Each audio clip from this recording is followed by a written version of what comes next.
Tujuan dibalik penimbunan sumber daya secara besar-besaran oleh Tiongkok. Beberapa hari yang lalu, media Inggris Reuters merilis artikel berjudul "Apakah Tiongkok menimbun sumber daya besar-besaran untuk persiapan perang?" Meskipun suara judulnya memang cukup menggetarkan, tetapi isinya mencerminkan pandangan negara barat yang selalu berusaha memanaskan situasi saat ini. Reuters menyebutkan bahwa belakangan ini konsumen perusahaan dan lembaga bank sentral Tiongkok telah membanjiri pasar emas dengan pembelian besar-besaran, mendorong harga emas global mencapai rekor tertinggi sepanjang sejarah. Ditambah lagi, dengan upaya Tiongkok yang sedang membeli sejumlah besar minyak, biji besi, dan bahan mentah di industri lainnya di dunia. Sehingga seperti biasanya, media barat mulai mencurigai bahwa ini mungkin merupakan persiapan untuk perang.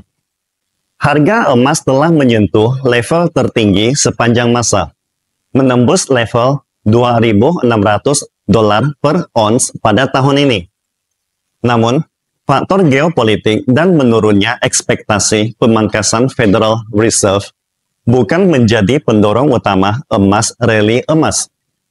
Tensi geopolitik yang memanas, termasuk perang di Timur Tengah antara Iran versus Israel, serta perang Rusia versus Ukraina, serta prospek penurunan suku bunga The Fed telah menambah nilai emas.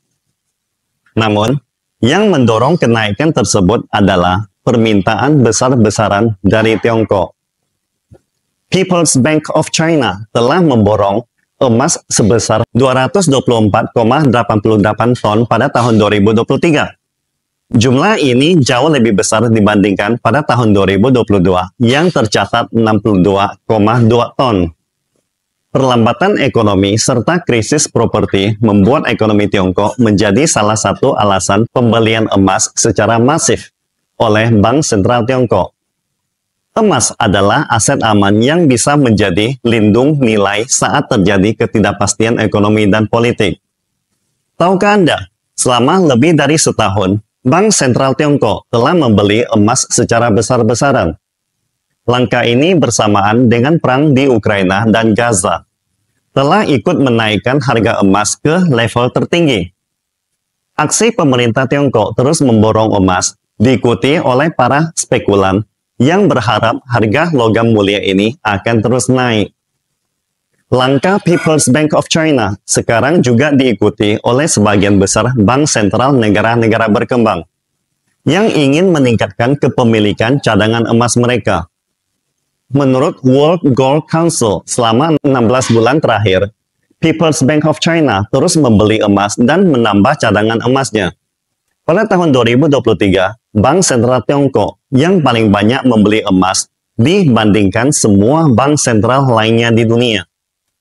Laporan dari World Gold Council juga menunjukkan bahwa Tiongkok telah memiliki 2.262 ton emas senilai 170,4 miliar dolar. Namun, banyak pakar ekonomi barat bahkan mencurigai bahwa ini hanyalah data di permukaan. Karena dengan jumlah kepemilikan emas oleh masyarakat sipil, kemungkinan besar Tiongkok memiliki lebih banyak cadangan emas daripada yang terlihat. Bukan hanya emas, Tiongkok juga telah banyak menjual surat utang obligasi AS. Sejak tahun 2021 hingga sekarang, Tiongkok telah menjual lebih dari 400 miliar dolar obligasi AS. Sehingga jumlah obligasi AS yang dimilikinya saat ini sudah di bawah 800 miliar dolar. Selain meningkatkan cadangan emas dan melepas obligasi AS, pembelian besar-besaran minyak, biji besi, dan makanan strategis juga nyata adanya. Seperti diketahui dalam beberapa waktu terakhir, impor komoditas massal Tiongkok tiba-tiba melonjak. Terutama impor energi naik 10% dibandingkan tahun sebelumnya. Sementara impor mineral meningkat sebesar 5%. Biasanya, peningkatan besar-besaran dalam impor komoditas massal disertai dengan percepatan ekonomi yang signifikan. Tetapi, di bawah latar belakang ini, pertumbuhan ekonomi Tiongkok tidak menunjukkan peningkatan yang tak terduga, sehingga hanya dapat dipahami sebagai upaya mengumpulkan persediaan bahan strategis. Jadi, mungkin ada netizen yang bertanya, apa tujuan Tiongkok menimbun sumber daya atau bahan strategis ini? Di mata negara-negara barat, ini hanya bisa untuk persiapan perang.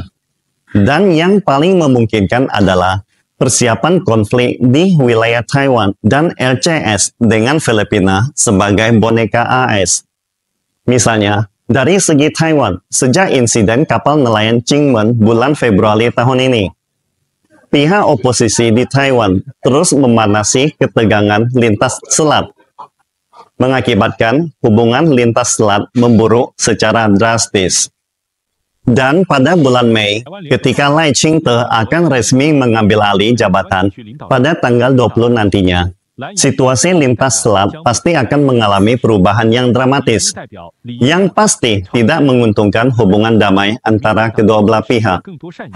Oleh karena itu, seperti biasanya, media asing menduga bahwa langkah besar Tiongkok mungkin untuk mempersiapkan diri menghadapi ombak dan badai provokasi AS di sekitar Taiwan. Tentu saja, semua ini hanyalah pandangan media asing. Menurut saya, seperti perkataan Perdana Menteri Hongaria yang memandang kebangkitan Tiongkok sebagai kekuatan ekonomi akan menjadi peluang, bukanlah ancaman. Pembelian sumber daya dan bahan strategis secara besar-besaran oleh Tiongkok tidak selalu ditujukan untuk persiapan perang di suatu wilayah tertentu. Karena kita semua tahu bahwa dunia saat ini sedang mengalami perubahan besar yang belum pernah terjadi sebelumnya dalam 100 tahun terakhir.